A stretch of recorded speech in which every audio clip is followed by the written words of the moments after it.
Assalamualaikum warahmatullahi wabarakatuh anak-anak.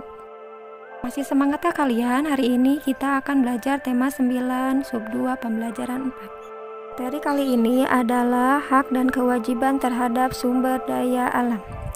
Jika kalian ketahui bahwa kebutuhan manusia itu dapat terpenuhi jika kita memanfaatkan sumber daya alam. Harus kalian tahu bahwa sumber daya alam itu menyangkut kepentingan orang banyak, dikelola oleh negara dan dipergunakan sebesar-besarnya untuk kemakmuran rakyat. Oleh karena itu, kita mempunyai hak dan kewajiban untuk memanfaatkan dan menikmatinya. Berikut hak dan kewajiban terhadap sumber daya alam. Kewajiban terhadap sumber daya alam. Kalian sudah mengetahui bahwa sumber daya alam itu ada yang dapat diperbaharui dan tidak dapat diperbaharui. Sumber daya alam yang tidak dapat diperbaharui lama-kelamaan semakin berkurang dan akhirnya akan habis.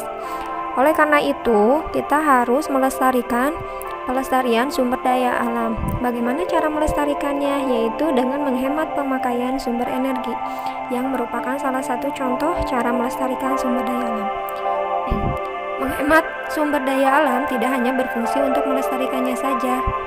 Tindakan ini juga bermanfaat untuk mengurangi bahaya kerusakan lingkungan. Contohnya, penggunaan bensin sebagai bahan bakar kendaraan bermotor. Asap kendaraan bermotor yang ditimbulkan menyebabkan pencemaran. Berikut kewajiban terhadap sumber daya alam dalam kehidupan sehari-hari. Yang pertama yaitu mengurangi kegiatan yang banyak menghabiskan sumber daya alam. Yang kedua, pemanfaatan teknologi dan peralatan yang ramah lingkungan. Yang ketiga, menjaga dan melestarikan alam untuk menjaga ketersediaan sumber daya alam. Yang keempat, melakukan reboisasi untuk menjaga ketersediaan sumber daya alam, terutama air. Dan yang terakhir, menggunakan energi alternatif.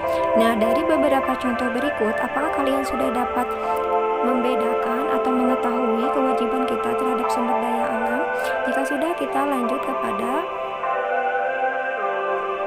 hak memanfaatkan sumber daya alam. Kekayaan sumber daya alam yang kita miliki, baik yang dapat diperbaharui maupun yang tidak dapat diperbaharui, bermanfaat bagi kelangsungan hidup masyarakat. Mengapa? Karena setiap anggota masyarakat pun memiliki hak untuk memanfaatkannya. Nah, hak untuk memanfaatkan sumber daya alam ini bisa dilakukan secara langsung maupun tidak langsung.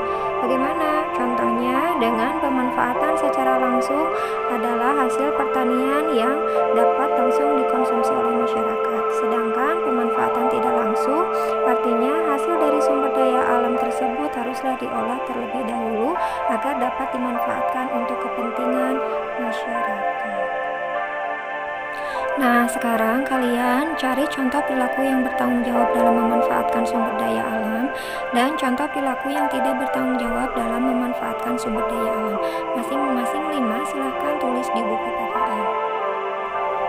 Nah, anak-anak, jika sudah, sekarang kalian baca manfaat minyak bumi untuk kehidupan manusia. Kemudian kalian berlatih menentukan gagasan pokok dan gagasan pendukung dari bacaan tersebut.